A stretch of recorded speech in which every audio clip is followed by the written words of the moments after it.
Hello, everybody, and welcome back. Did you see Top Gun Maverick? Did you see the end of the film with those mysterious fifth generation fighters? The three of them that had a dogfight with Pete Maverick Mitchell. Well, those of you that saw the film, we all know what happened to them, don't we? Well, the nation they came from had no name, and the aircraft themselves were unidentified, but it's very well known that these aircraft seem to be based on and shared characteristics with the Sukhoi 57, a Russian-built multi-role fighter aircraft. And I thought we'd have a look today at some of the finer details about this aircraft and what it actually does. So the Sukhoi 57, the NATO codename for this aircraft is the Felon. It's a twin-engine stealth multi-role fighter aircraft developed by Sukhoi. It's the product of the PAC-FA program, which was initiated in 1999 as a more modern and affordable alternative to the MFI. Sukhoi's internal designation for the aircraft is the T-50. The SU-57 is the first aircraft in Russian military service designed with stealth technology and is intended to be the basis for a family of stealth combat aircraft. A multi-role fighter capable of aerial combat as well as ground and maritime strike, the SU-57 incorporates stealth, super manoeuvrability, supercruise, integrated avionics and substantial internal payload capacity. The aircraft is expected to succeed the MiG-29 and the Su-27 in the Russian military service and has already been marketed for export. The first prototype aircraft flew 12 years ago in 2010, but the program had experienced a protracted development due to various structural and technical issues that emerged during the trials, including the destruction of the first production aircraft in a crash before it was delivered. After repeated delays, the first Su-57 entered service with the Russian Aerospace Forces in December 2020. The fighter is expected to have a service life of up to 35 years. Now, with its origins, they actually go back to 1979, where the Soviet Union at the time outlined a need for next-generation fighter aircraft intended to enter service in the 1990s. The program became the I-90, and this was a program that required a fighter to be multifunctional, or multi-role as we know, by having substantial ground attack capabilities, and would eventually replace the MiG-29 and Su-27 in frontline tactical aviation service. Two subsequent projects were designed to meet these requirements, the MFI with conceptual work beginning in 1983. Mikoyan was selected for the MFI and began developing its MiG 1.44/1.42. Though not a participant in the MFI, Sukhoi started its own program in 1983 to develop technologies for a next-generation fighter, eventually resulting in the forward swept-wing S-32 experimental aircraft, later redesignated S-37 and then Su-47. Due to a lack of funds after the dissolution of the Soviet Union, the MFI was repeatedly delayed, and the first flight of the MiG 1.44/1.42 prototype did not occur until 2000, some 9 years behind schedule. Owing to the high cost, the MFI and LFI were eventually cancelled, and the Russian Ministry of Defence began work on a new next-generation fighter program. In 1999, the ministry initiated the PAC-FA or I-21 program, with the competition announced in April 2001. Because of Russia's financial difficulties, the program aimed to rein in costs by producing a single multi-role fifth-generation fighter that would replace both the Sukhoi 27 and the MiG-29. Further cost-saving measures included an intended size in between that of the Su-27 and the MiG-29, and normal takeoff weights considerably smaller than the MiG MFI's 28.6 tonnes and the Su-47's 26.8 tonnes. Sukhoi's approach to the PAK-FA competition differed fundamentally from Mikoyan's, whereas Mikoyan proposed for the three design bureaus to cooperate as a consortium, with the winning team leading the design effort. Sukhoi's proposal had itself as the lead designer from the beginning and included a joint work agreement that covered the entire development and production cycle, from propulsion and avionics supplies to research facilities. Additionally, the two companies had differing design philosophies for the aircraft. Mikoyan's E-721 was smaller and more affordable, with normal takeoff weight of 16 to 17 tonnes and powered by a pair of Kilmov VK-10M engines with 10 to 11 tonnes of thrust each. In contrast, Sukhoi's T-50 would be comparatively larger and more capable, with normal takeoff weight of 22 to 23 tonnes and powered by a pair of Sukhoi Saturn AL-41F1 engines, each with a maximum thrust of 14.5 tonnes. In April 22, the Ministry of Defence selected Sukhoi over Mikoyan as the winner of the PAK-FA competition and the lead design bureau of the new aircraft. In addition to the merits of the proposal, Sukhoi's experience in the 90s was taken into account, with the successful development of various Sukhoi 27 derivatives and numerous exports, ensuring its financial stability. According to the Russian Air Force Commander-in-Chief, flight tests were projected to begin in 2007.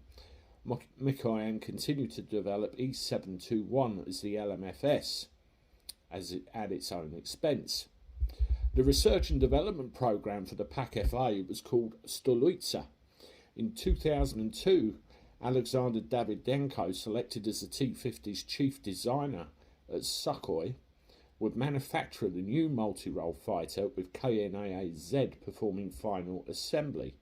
Following a competition held in 2003, the Technoplex Scientific and Production Center, Ramenskoye Instrument Building Design Bureau, the Tikhomarov Scientific Research Institute of Instrument Design, the Ural Optical and Mechanical Plant, the Polyfirm, and the Central Scientific Research Radio Engineering Institute in Moscow were selected for the development of the PAK-FA's avionics suite. Loyalka Saturn was signed as a contractor for the AL-41F1 engines, with the development designation ISDILIF 117. Sukhoi used existing airframes as testbeds for various subsystems and concepts. The SU-57 tested internal weapons bays, and SU-27M prototypes served as testbeds for the flight control system and the engines. To reduce developmental risk and spread out associated costs, as well as to bridge the gap with existent fourth-generation fighters, Sukhoi implemented some of the T-50's technologies and features, such as propulsion and certain avionics, in an advanced derivative of the Su-27 called the T-10BM. This was eventually procured by the Russian Ministry of Defence in 2009 and entered service as the Su-35S in 2014. In December 2004, the T-50's conceptual design and shape was complete and approved by the Ministry of Defence. Government funding of the programme began in 2005 and drastically increased in 2006, when detailed design was underway. On the 8th of August 2007, Russian Air Force Commander-in-Chief Alexander Zelin was quoted by Russian news agencies that the programme's development stage was complete and construction of the first aircraft flight testing would begin, with 3 flyable T-50 prototypes planned to be built in 2009. In 2009, the aircraft's design was officially approved. The T-50 was named SU-57 in July 2017. Since the early stages of the PAK-FA programme, Russia sought after foreign partnerships on the project to increase funding for its development and also secure large export orders. On the 18th of October 2007, Russia and India signed a contract for Sukhoi and the HAL to jointly develop a derivative of the PAK-FA called the 5th Generation Fighter Aircraft, FGFA. In September 2010, India and Russia agreed on a preliminary design contract where each country was to invest $6 billion. A memorandum of understanding for the preliminary design was signed in December 2010, and the development of the FGFA was expected to take 8 to 10 years by 2014. However, the Indian Air Force began voicing concerns over performance, cost, work share. India eventually left that partnership in 2018. The T-50's maiden flight was repeatedly postponed from early 2007 after encountering unspecified technical problems.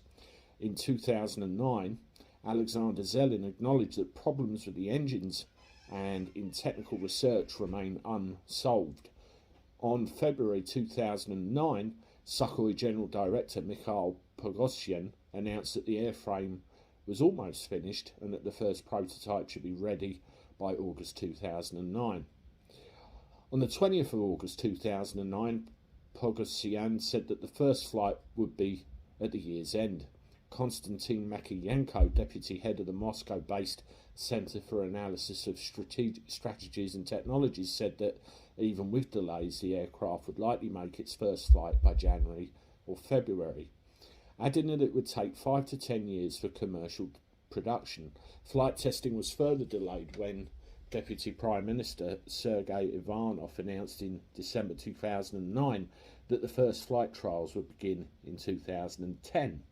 The first taxi test was successfully completed on the 24th of December 2009, and the maiden flight of the first prototype T-50/1 occurred on 29th of January 2010, piloted by Sukhoi test pilot Sergei Bogdan.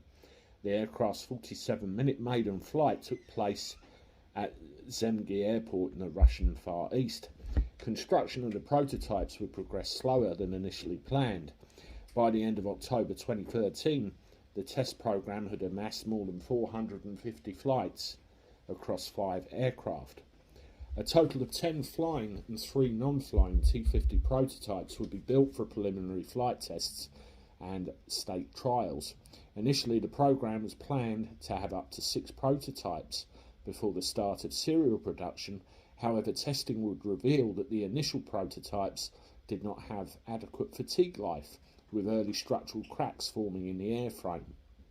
The aircraft subsequently underwent a structural redesign with changes including increased composite material usage, reinforced airframe to meet full life cycle requirements, elongated tail sting and slightly greater wingspan.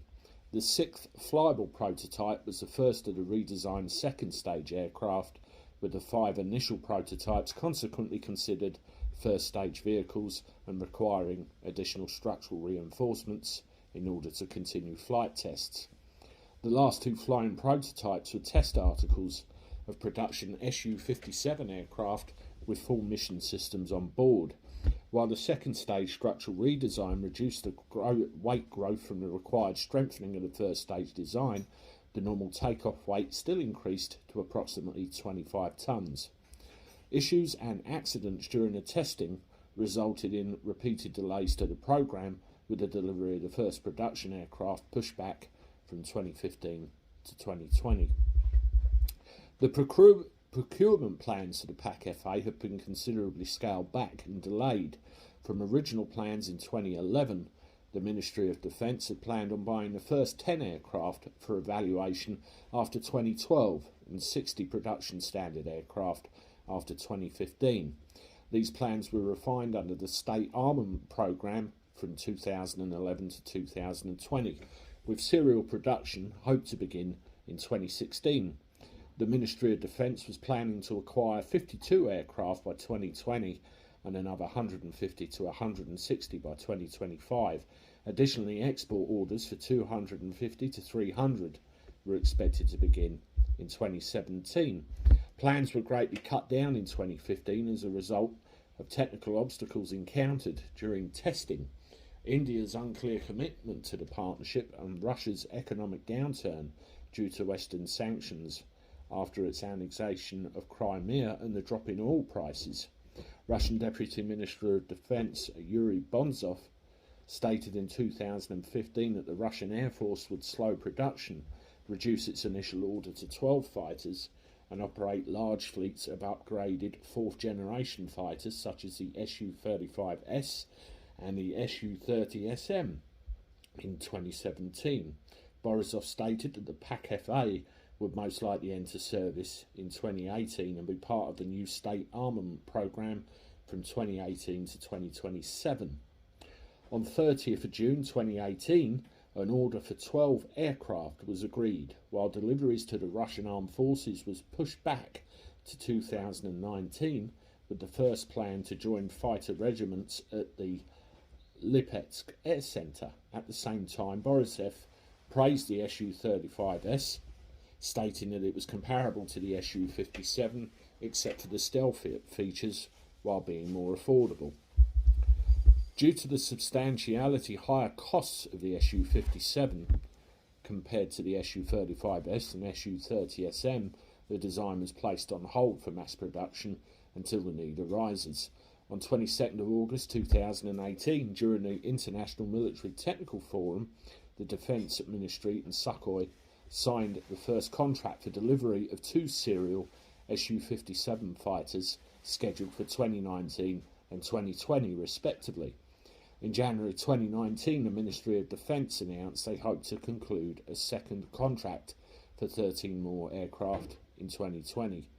However, on the 15th of May 2019, the acquisition plan drastically changed when President Vladimir Putin announced that 76 aircraft would be purchased and delivered to the aerospace forces by 2028.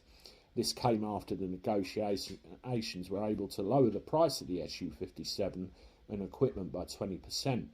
The contract for the 76 aircraft was formally signed on the 27th of June 2019 at the International Military Technical Forum the same month. General Director of Tactical Missiles Corporation Boris Obnesov reported a contract for serial production of ammunition for Su-57 fighters was signed and is being inducted. Serial production of the aircraft began in 2019, with the first production aircraft scheduled to be delivered by the end of the year. Following the crash of the first production aircraft, the Russian Aerospace Forces took delivery of its first in December 2020. By May 2022, 4 more aircraft were delivered, and production had progressed slower than planned. In 2004, Sukhoi anticipated that the Su-57 would become the basis for a family of combat aircraft for the Russian Aerospace Forces, similar to the Su-27 family. Under the program named Megalopolis, the company is developing a new variant designated the Su-57M that augments the base Su-57 design with improved mission systems, reliability and maintenance enhancements, incorporation of electromechanical drives and the new MPO Saturn 30 engines. The formal contract was signed in 2018. Although preliminary work had begun earlier in 2020, flight test of the improved variant was planned to begin in 2022, with serial production in the 2020s. The second flying T-50 prototype was used to test the new 30 engine starting in 2017. The third prototype was configured for teaming tests in 2018. Additionally, work is underway to make a variant of the aircraft that can operate on aircraft carriers. Sukhoi has also used technology from the Su-57 to produce a mock-up of a more affordable lightweight single-engine aircraft designated as the LTS. Sukhoi revealed its LTS mock-up named Checkmate, which shares many systems with the Su-57, including radar, main weapons bay, vertical stabilizers and wings.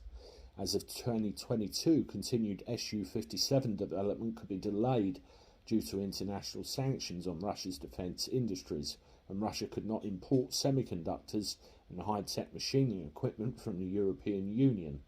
The potential export sales also stalled because Russia cannot trade using US dollars. The Su-57 is a 5th-generation multi-role fighter aircraft and the first operational stealth aircraft for the Russian Armed Forces. In addition to stealth, the fighter emphasises super manoeuvrability in all aircraft axes. capacious internal payload bays for multi-role versatility, and advanced sensor systems such as active phased array radar, as well as the integration of these systems to achieve high levels of automation. In the SU-57's design, Sukhoi cited that the Lockheed Martin F-22 as the baseline for a super manoeuvrable stealth fighter, but addressed what the Bureau considered to be the limitations, such as the inability to use thrust vectoring to induce roll and yaw moments. A lack of space for weapons bays between the engines resulted in insufficient payload and complications for stall recovery if thrust vectoring fails. The aircraft has a wide blended wing body fuselage with two wildly spaced engines and has all moving horizontal and vertical stabilizers. With the vertical stabilizers counted for stealth, the trapezoid wings have leading edge flaps, ailerons and flaperons. The aircraft incorporates thrust vectoring and large leading edge root extensions that shift aerodynamic centre forward, increasing static instability and manoeuvrability. These extensions have adjustable leading edge vortex controllers designed to control the generated vortices and can provide trim and improve high angle of attack behaviour, including a quick stall recovery if the thrust vectoring system fails. To air brake, the ailerons deflect up while the flaperons deflect down, and the vertical stabilizers tow inward to increase drag, although the majority of the structural materials are alloys with 40 to 44% aluminium alloys and 18 titanium alloys. The aircraft makes extensive use of composites, with the material comprising 22 to 26% of the structural weight and approximately 70% of the outer surface. Designed from the outset as a multi-role aircraft, the SU-57 has substantial internal payload capacity that allows the carriage of large air-to-surface ordnance. Weapons are housed in two tandem main weapon bays in the large ventral volume between the widely spaced engine nacelles and smaller side bays with budget triangular section fairings near the wing root. Internal weapons carriage eliminates drag from external sources and enables higher performance compared to external carriage, as well as preserving the stealth shaping.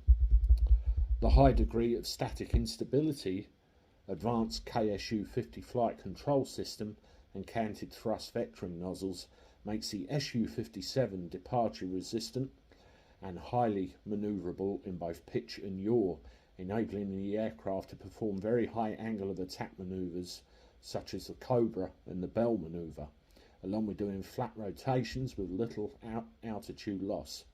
The aerodynamics and engines enable it to achieve speeds of Mach 2 and fly supersonic without afterburners, giving a significant kinematic advantage, and extends the effective range of missiles and bombs over previous generations of aircraft. Combined with a high fuel load, the fighter has a supersonic range of over 1,500 kilometres, that's 930 miles, more than twice the Su-27, and extendable refuelling probe is available for further increase to its range. The first aircraft in Russian military service to emphasise stealth, the Su-57 employs a variety of methods to reduce its radar signature. Similar to other stealth fighters such as the F-22, the aircraft aligns the platform edges to reduce its radar cross-section, the leading and trailing edges of the wings and control surfaces and the serrated edges of skin panels, and carefully angled to reduce the number of directions the radar waves can be reflected.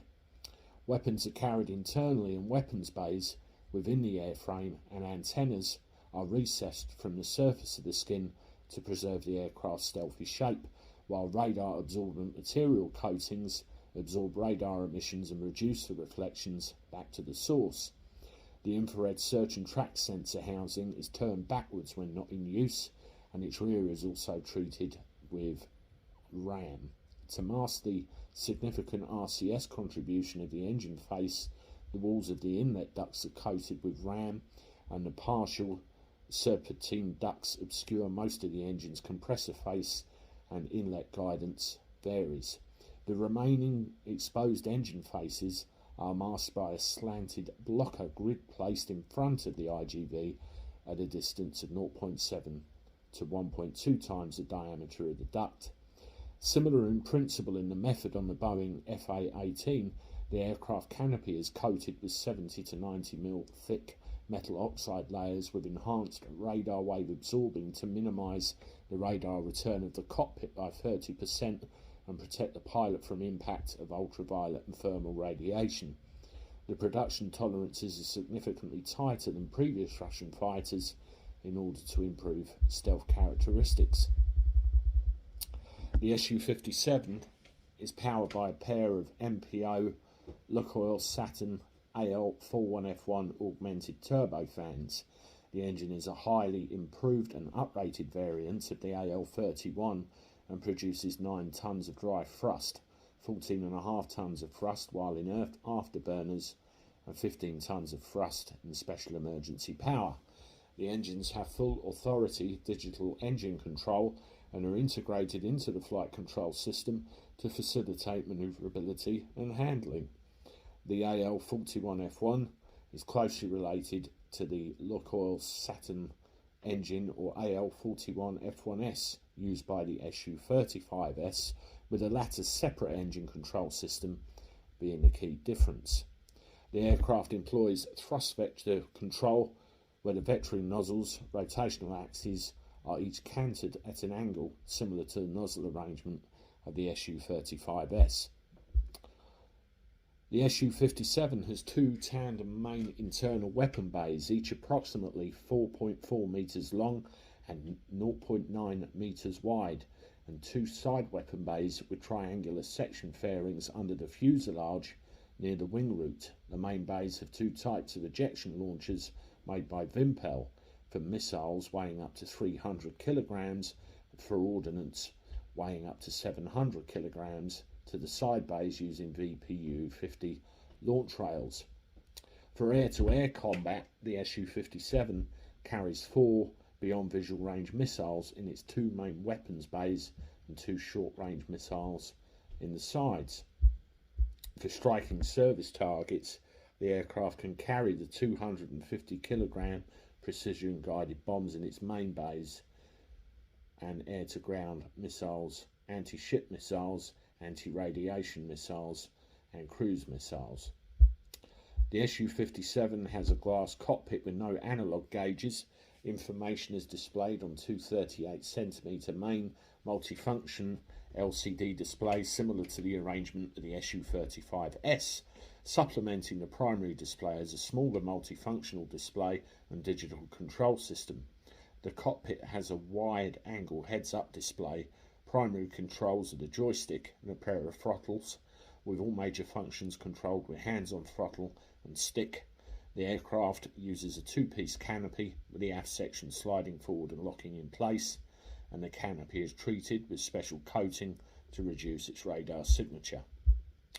One of the technical goals of the PAC-FA program is to achieve total integration of avionics systems or sensor fusion, increasing the pilot's situational awareness and reduce workload. Integration of the Su-57's onboard system is controlled by an IUS with its computer system developed by GRPZ. The main avionics systems are the SH-121 multifunctional integrated radio electronic system and the 101KS ATOL electrical optical system. In a departure from prior Sukhoi aircraft, the IUS system integration was performed by Sukhoi itself rather than RPKP. The integrated avionics suite called IMABK uses fibre optic channels and runs on over 4 million lines of code. Even before the first flight of the T-50 prototype, several subsystems were tested on other aircraft for validation and risk reduction. The Su-57 test consisted of preliminary trials and 2 stages were carried out. Each flight test revealed that the initial T-50 design had problems, as already discussed, and the test went on. In February 2018, there was a Syrian combat evaluation where 2 Su-57s performed their first international flight. They were spotted landing at the Kenamin Air Base in Syria. The aircraft were deployed with 4 Sukhoi 35 fighters, 4 Sukhoi SU-25s and 1 Berlev A-50. On the 25th of December 2020, the Russian Defense Ministry announced the introduction of the first serial multifunctional 5th generation fighter Su-57, which entered service with one of the aviation regiments of the Southern Military District. The first fully operational Su-57 regiment of 24 aircraft is expected to be equipped by 2025. Russian sources claim that Su-57 fighters were used 2 or 3 weeks after the start of the 2022 Russian invasion of Ukraine, striking targets with missiles outside of the zone of activity of Ukrainian air defences. Other Russian aircraft are also restricted, mainly to Russian airspace. Russian sources also claim the Su-57 was used in Ukraine to shoot down an Su-27 with an R-37 missile, the Su-27 being Ukrainian.